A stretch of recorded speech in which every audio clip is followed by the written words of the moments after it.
Hey, everybody, it's Tim Gillette back here with another episode of the Tim Gillette Show. So now we get to meet someone new. I love it when I get to meet new people. So today's guest is Dr. Carol Joyce. Again, another connection through people I know, and getting to find out who they are on air is one of the coolest things in the world. So I just had a pre-show chat with her. She's ready to go. She seems more energetic than me. Hey, this is going to be a fun show today. So let's bring the Dr. Carol Joyce on and find out about her. Hi, Carol.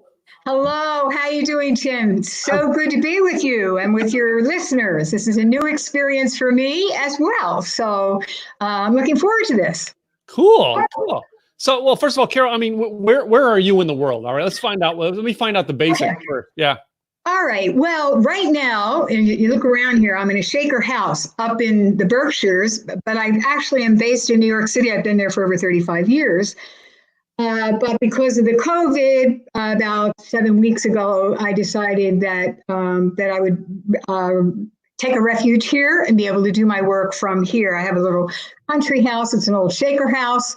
And so I'm able to get fresh air and speak to my people and be with people like you and your listeners and be able to experience COVID, but from a safe distance. Cool. Yeah. We actually said, my wife and I, that if we had like a motorhome, we'd be going, we'd be hiked out in a national park someplace in a corner with that motorhome and this stuff.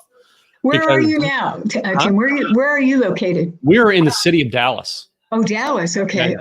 So, which it didn't hit as bad here in Dallas as it did like New York, Los Angeles, areas like that. Yes. But still, it's a city. So you got city things along with it. Like, like my local Starbucks, you only could go through drive-through for the longest time. They switched it today to where now they're letting you order with the app, and then you can pull up to the door and they'll walk it out to you. Yeah. So it's getting, I mean, things are changing, but still, I mean, if I had my choice, I would have went to the mountains or something to hide, you know what I mean? Just to relax and be away from where I could easily contract it. Well, this is the thing that, I was on the top floor. I have a place with a terrace, which I love. And I've had it for many years. I've been there many years, but going up and down in the elevator and the number of contacts would just made it, not feasible for me to stay there. But I love New York. I'm a very loyal New Yorker. I've spent many years there. I got my education at NYU. I love the people, the theater, the opera. And I send anybody who has a relative in New York lots of love, because these people are so terrific. They're unbelievably wonderful. And they have fed and nurtured me and been with me in creative fields. So I'm deeply grateful, and I'm also grateful I'm here in this nature-based place. I really am. I grew up in the Poconos, so it wasn't that far from you. Yes, I know the Poconos well. Grew up in Pennsylvania. And actually, one of my mom and dad's neighbors actually still lived in Brooklyn, and would come out there on the weekends.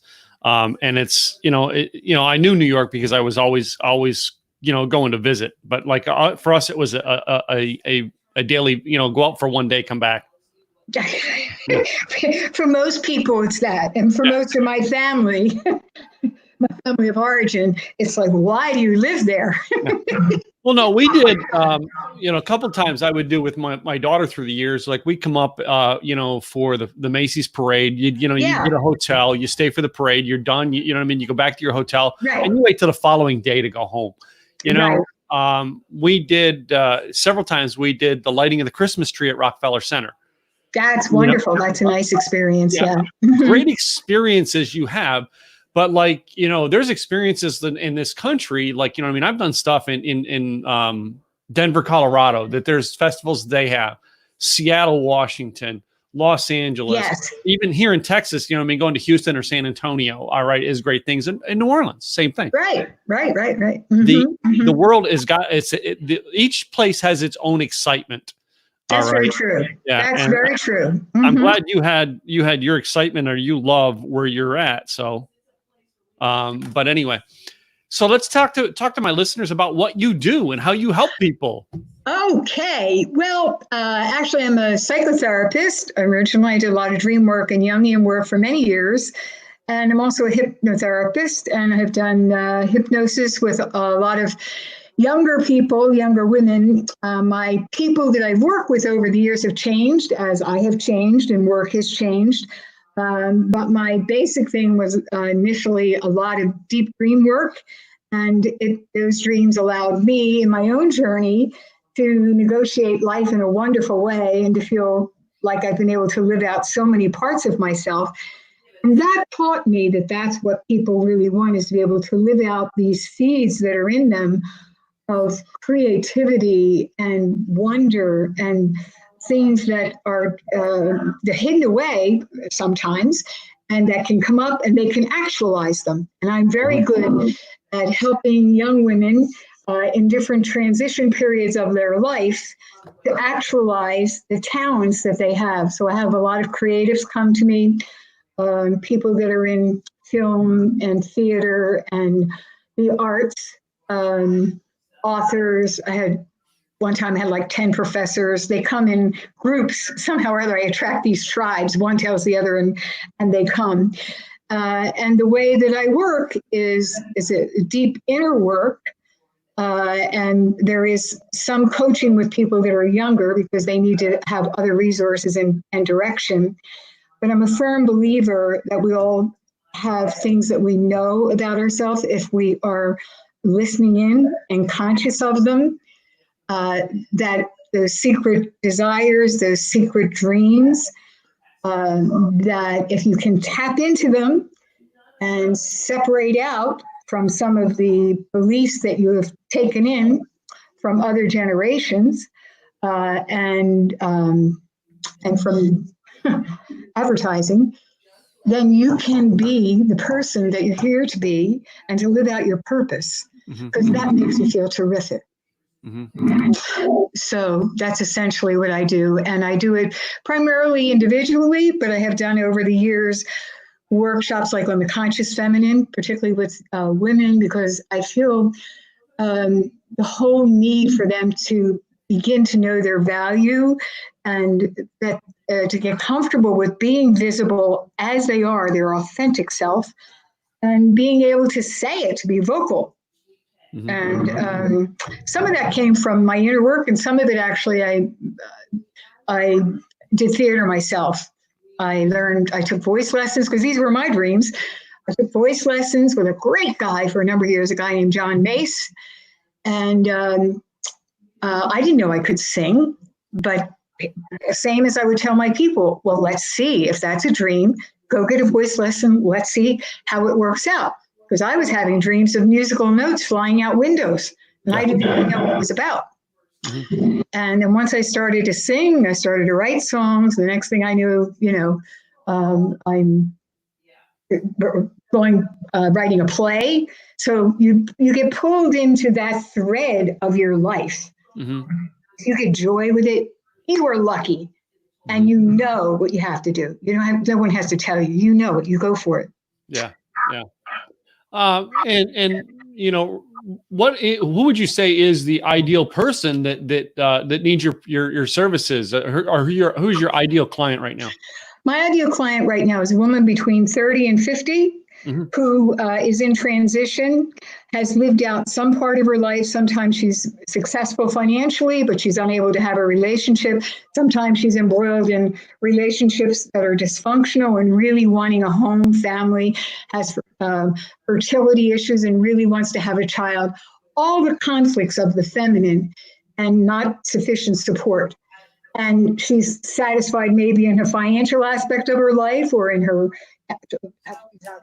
company, but in her personal life, it's very lacking and empty. So getting this balance, this container that fits the feminine, that is a mirror, can help her to see herself, to visualize how she wants to be, and to be able to speak that and to know the joy of that.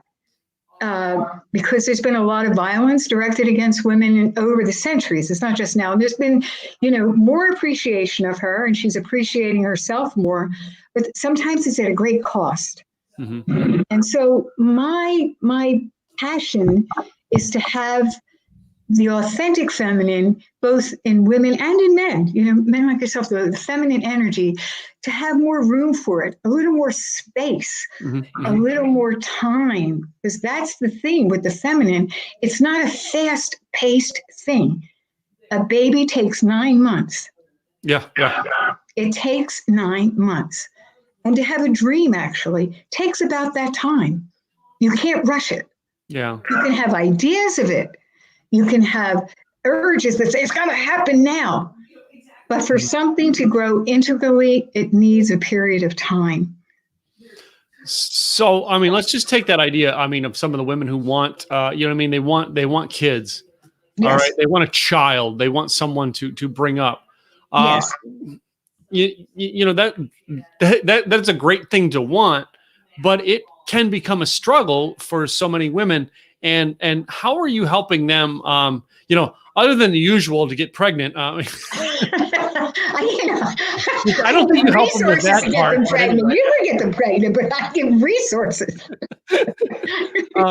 I don't tell your wife that. So. Yeah. But I mean, other than that, I mean, what are some areas that you're helping them in to get through that? Because that can be a very difficult thing emotionally. I mean, what are some key things that you're helping them there? Okay. All right. The key thing, actually, one of the most key things is the why you want to have that child. Because in some cases, the child is really you, some young part of you that never got nurtured. And to put all this effort into conceiving or getting a child that really isn't for that other human being coming into life, but more for this unmet need that you have to be loved, be cherished, to have some fun times, to be sat in somebody's lap and taken places, all the things that a little child represents. So it's to explore all of that with someone. What's the big why about having this child? Why is it so meaningful? Other than they don't want to be alone. That's not a great reason to have a child. But the thing with the feminine, too, is that it's such an overpowering physical need, especially in those 30s, the late 30s. It becomes a drive that distracts you from everything else. And so unless there is something else that can be a baby for you, a creative project, or something that has great meaning to you and you know what your purpose is, then you might really have to go for that and think through very carefully, if you're having that child, all of the things that go with that, financially, time, the love of that child, that you have to be in a very selfless ability to take care of all that. And that when they get the realities of all that and very clear, they make a much better choice. And some choose to proceed with it, some do not.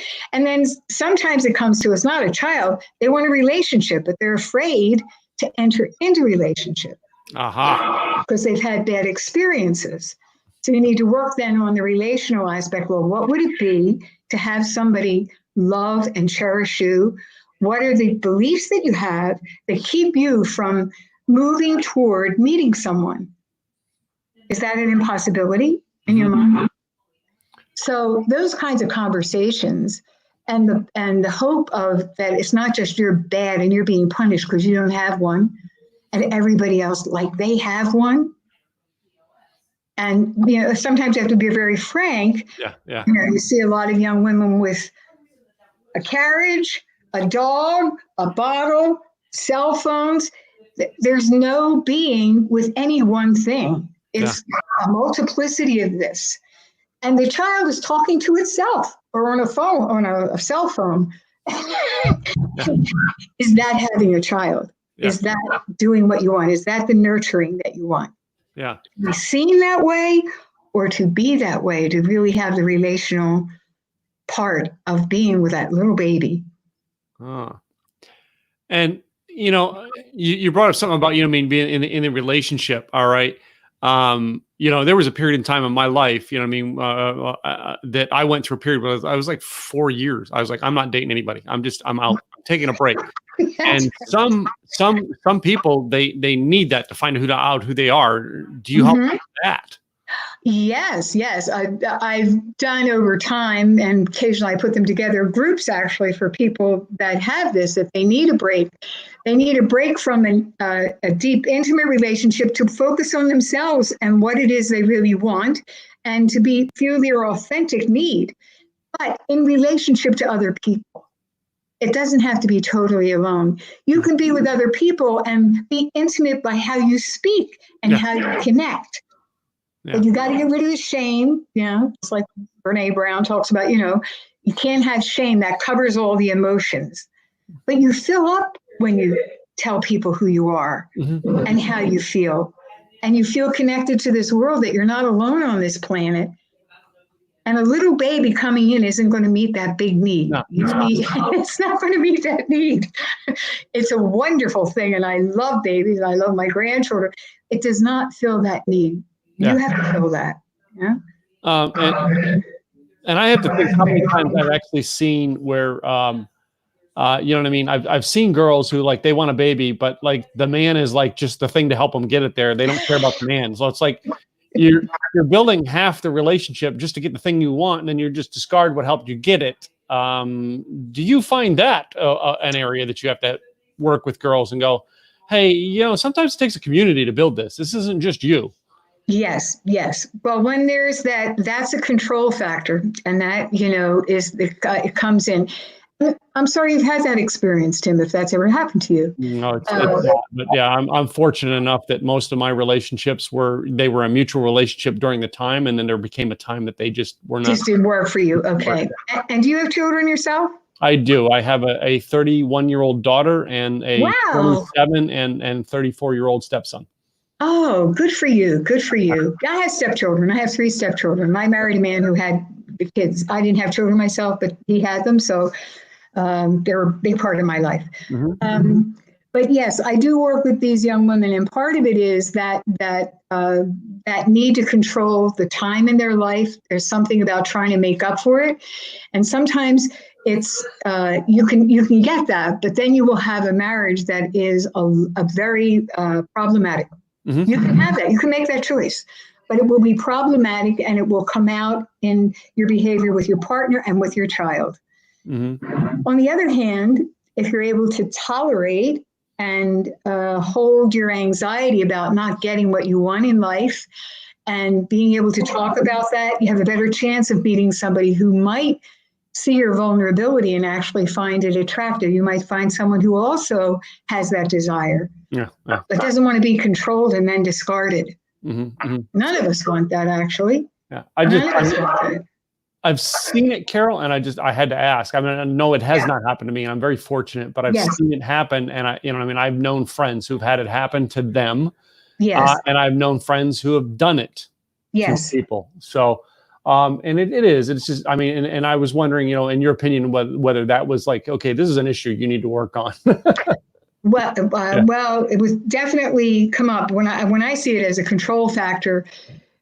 Is this really what you want in life? You can try and control this, but it's not going to go away. That feeling of, because it's really not, that baby represents something for you about not being alone. It's more important than the person that you're with. You're going to do the same thing to your child later on down the thing.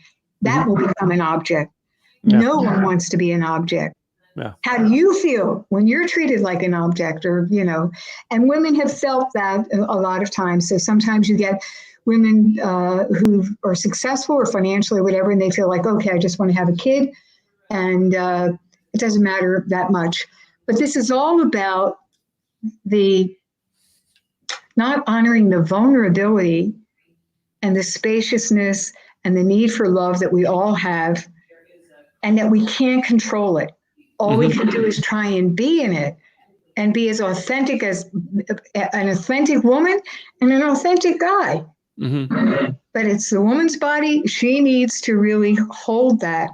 And there's a great fear of not getting, that I see a lot in young women. There's a fear that somehow or other they'll miss out. Yeah. I also see it and Carol is like, you know what I mean? The man or the woman who, they feel they need a relationship with someone to be complete.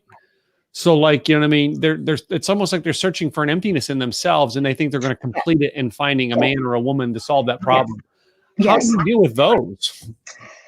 Well, usually it will come up in relationships. Sometimes you have to make a lot of mistakes, and they'll get involved, and eventually they'll feel dissatisfied. Sometimes there's divorce, but I think it's presenting the realities of what is their true feeling about this person and how you are with them. And are you deeply satisfied? And sometimes it's really not a person, it's your deep need for a spiritual core. There's something empty there. And, I have this deep spiritual side to myself. And I truly believe that if we had more of that, then people could tolerate the sense of being alone because you know that you are deeply loved and related to this universe in some way. You're not just some big accident that ended up here.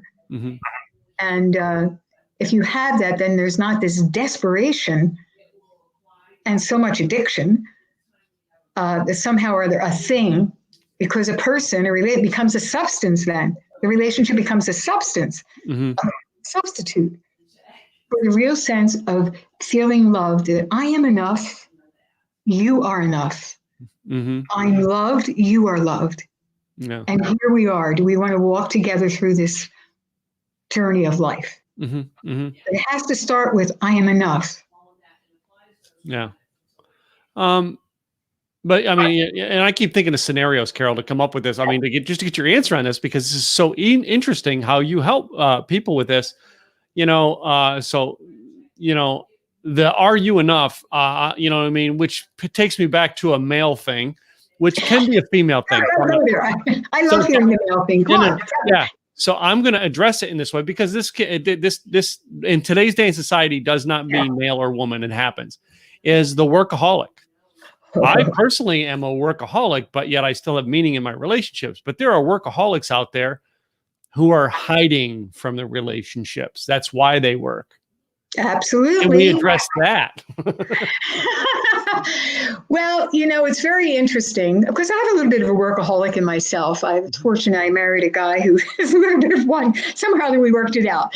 And I'm really grateful that I had that time because I enjoy my work and I enjoy people so much and figuring the puzzle of life out that I could stay at it for hours. I'm never bored, really. But you get when there is that much work going on, it's the thing about breath and trying to control your life and getting more and more of the external. As though that somehow or other will take care of all the needs and insecurities of both you, your partner, your family. It's not going to do it. It's about breath and taking space and being present and being with the anxiety of being alive. There's a wonderful song in that, I think it's from Company, Stephen Sondheim, the song called Being Alive. And, someone who will love me too much, someone who will, take up my chair, all these things that you have to tolerate in being with another person. But to have the sense of being alive and being with someone in this flow, that you're not out there all by yourself, just working harder and harder, somehow or other thinking this is going to make it better. Yeah. And it works against you. Yeah. And if anything, it keeps you more distant, and then you get angry. You're working so hard and nobody's appreciating how hard you're working. Yeah. You're bringing in the bread and look at this. And on the other hand, I do have to say this. I have a friend, actually, I just spoke with her the other night. She's a big lawyer. And in this COVID thing, I think there are 5 partners.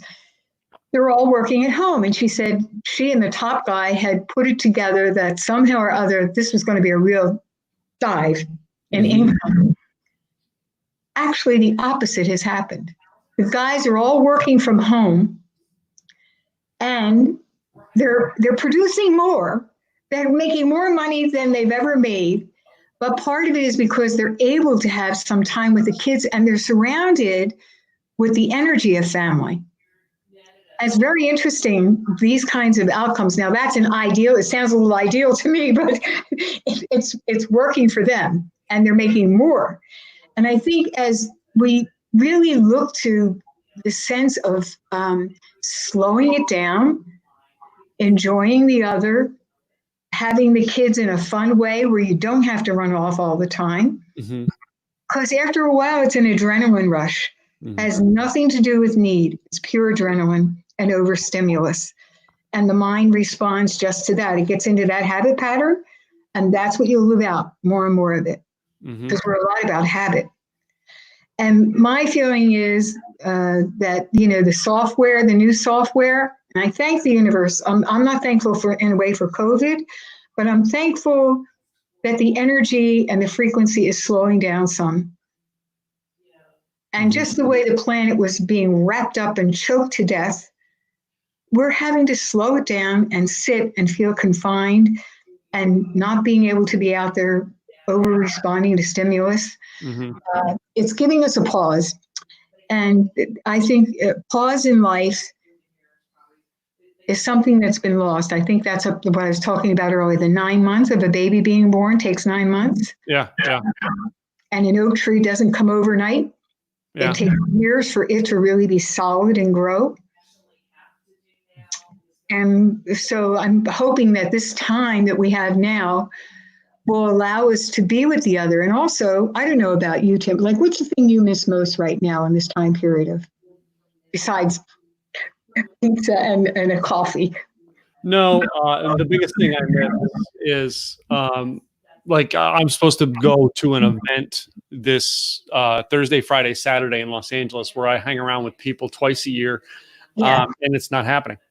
It's happening online, but I mean, it's not it's okay to be online, but I want to go hang out with people, hang out in the bar afterwards, and what I mean, see all my friends and stuff like that. Because my whole world is I work from home, I do all this stuff, then I go speak in an event. All right, I'm there for 3 or 4 days. Then it's enough. Then I come back home and do my work. Yes. And it fills you, doesn't it? Because it's relational. You're with people, and it's fun, and you know them all. You see the ones that you want to relate to. Like for me, the thing that I really miss, I'm sitting at this table that my husband had made. It's this paper table that seats 8. And really what I miss the most is having 6 or 8 people sitting around, laughing their heads off, having dinner. That's really what I want. That's what I want. And I think it's the humanness that people miss, that connection. And Zoom is wonderful, and I'm glad we have the technology to be able to do exactly what we're doing today. But there is something about that energetic exchange that all of us need, knowing that these are my people. This is fun sitting with them. This is life. We're eating together. We're being together. We're not just thinking together. We're having an experience. And it's a lot like, I keep going back to that 9-month thing, that it takes a while. That baby feeds off the mother for 9 months. And she and he, or she and she are totally connected. We come in that way. Wow. And that's the connection that we're longing for. So for the people who are at home right now, and they may be going through some of these issues, what is some advice that you would give to them, you know what I mean, that they can handle some of their issues from home right now? Well, one of the things I think that I would do a little writing. I find this very helpful. When there's conflict, especially at home, when you're at home with people that you haven't been at home with, and there's a lot of emotion right now. There's a lot of emotion, and there's a lot going on because you're in quarters, at least in New York. That's it may be different in other places. But if you're not able to speak, write it out. Write out in a letter form and give it to the other person, and ask them to respond in letter to you. Okay. And then sit down and be with each other, and just be with each other for like 5 minutes, hold each other's hands without even saying a word. Just sit and hold each other's hands. Cool. So that some of that can come out in sort of a safe way. Because sometimes we overspeak.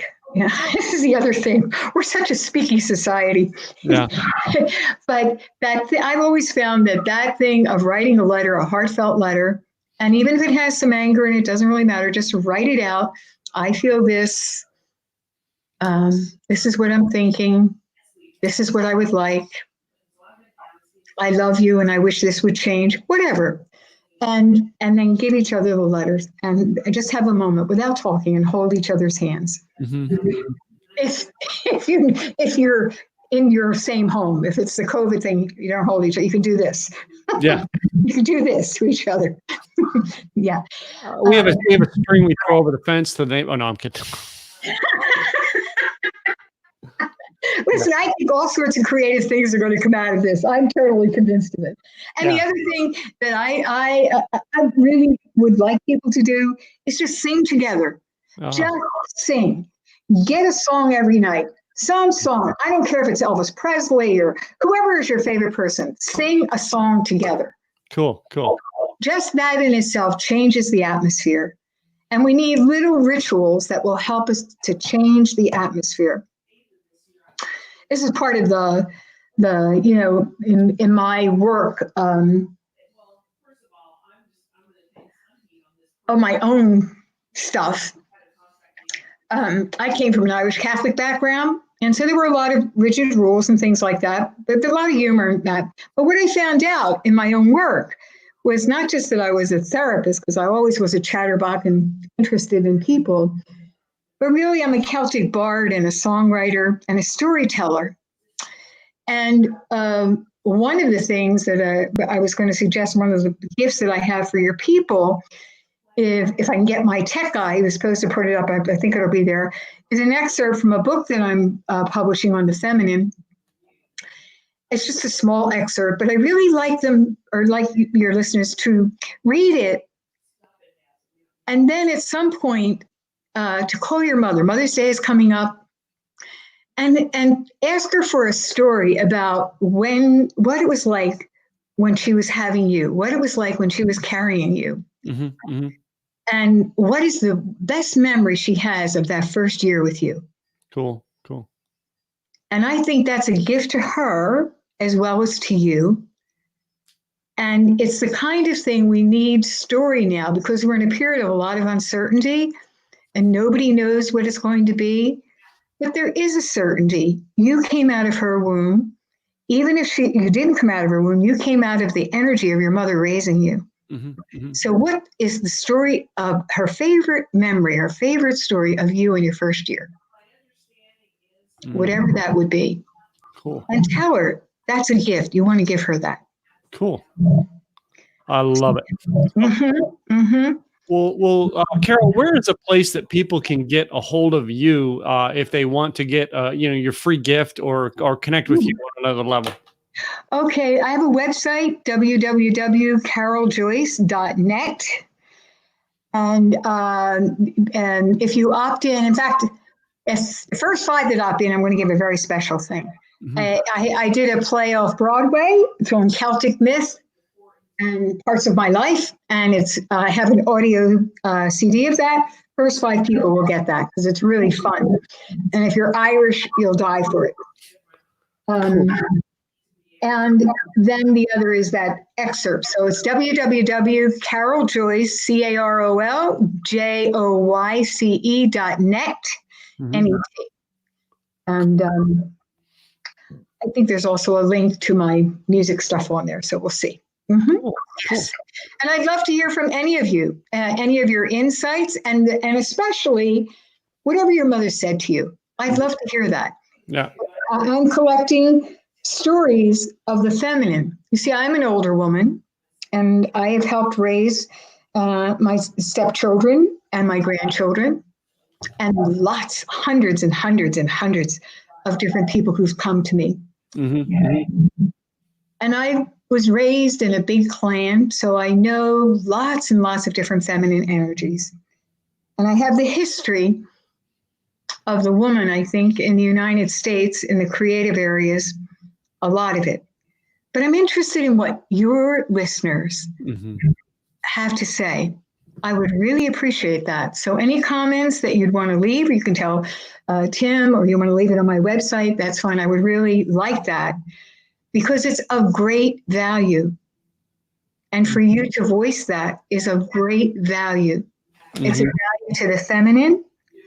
And I think we need to begin to speak about these things. It's something different than sort of the everyday thing and what we've been told we should be by advertising and what the expectation of success is.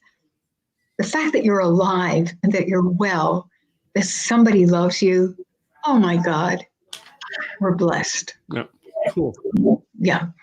Well, I want to encourage everybody who's watching to go ahead and check out caroljoyce.net, and appreciate you, Carol, for being on the show. Thank you so much. It's been an honor. It's been an honor. But now we come to the close where I get to actually play my game. You've heard about my game, right? You didn't think you were getting away without it, did you? Oh, no. Listen, I grew up in a big family. Come on, bring on the game. Bring it on. There's we go. Somebody who really loves life. Bring it on. Yes, do it. All right. So, Carol, it's called This or That. I give you two choices. You pick which one matters to you, or whatever one sounds better. All right. And every now and then we get a, huh? Okay. So I started off to find out who my techies and geeks are, and that is Star Wars or Star Trek? Star Trek. Star Trek. All right. So I'm curious. Were you the old, Kirk, or you the new Picard? Kirk. Yeah. Everything is wrong with me. Us older people remember Kirk. Yeah. Yeah. So how about beach or mountains? Mountains. I'm in the mountains. Yeah. Yeah. Cool. I always like a getaway in the mountains too. That's a personal experience. Would you rather wear high heels or boots? Boots. Boots? Yes. Yeah. You don't have a pair of country western boots, do you? I did for years wear those. In fact, I might come down to Dallas and get some because I like boots. I really like boots. I wore high heels when I was younger. As you get older, your knees aren't quite the same, but cowboy boots hold you up. Yeah. And you are substantial in those boots. Yeah. I have a ton of pairs of them. Yeah. I think I have 12 pairs myself. So yeah. My next one is a food choice. Would you rather have a taco or a hamburger? Tacos. I'm getting a lot of tacos today. So yeah. Yeah. Tacos. You're definitely tacos. Yeah. In our new form of education, would you rather read a book or listen to a podcast or audiobook? I'm totally audio. Yeah. Yeah.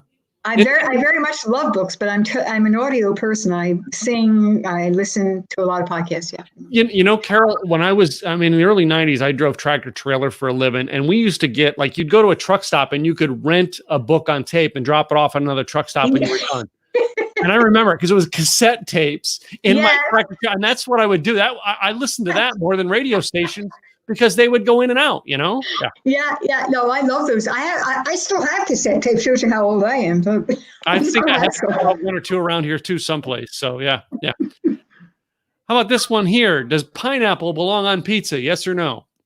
No. Okay, I'm not going to show you what my pizza's sitting right here. Pepperoni. Would you rather have a glass of wine or a beer?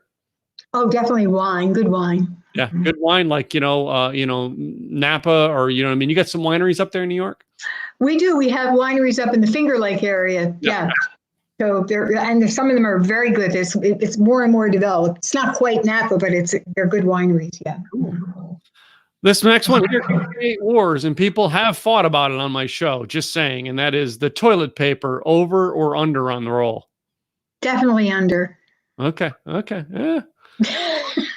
Some people are really, Carol, I've had some of the calmest people when they get to that question. It's like violent.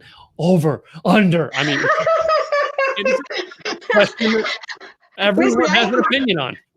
Well, this whole toilet paper thing, to me, it's a symbol of the country. I really think it's a symbol. My last one here. All right. Some girls think it's weird that I ask it, but I get a lot of girls and I've got to still ask the question. And that is the boxers or briefs? Oh, boxers. Definitely boxers. My husband was a boxer, man, so I'll go for those. Especially Everybody's big got ones. a choice, you know? Yeah. My brothers all wore the briefs, but I like boxers. Yep. Yep. So one more time, Carol, tell them your website in case they want to get a hold of you. All right. So both my audio and my video listeners can find you. All right. Okay. My website is caroljoyce.net. That's caroljoyce.net, N-E-T. And you can email me at carolanjoyce@gmail. So either one. Cool. Well, Carol, I thank you for being on today's show and giving us your information. All right, giving us some helpful tips, you know what I mean, to help us deal with situations. So I appreciate that so much. All right. Thank you. It has been a joy, Tim. You're really fun to be on a show with. You're really fun. I like your energy, and I'm very grateful. And Barbara mentioned you to me, and I'm so glad I was able to do this with you. Yeah. Cool. Okay. Take care, everyone. So, guys, that's it for another show. All right. Go follow us on YouTube, Anchor, and Spotify, as well as subscribe on Apple Podcasts. I'm Tim Gillette with another Tim Gillette show. We will see you next time. Bye now.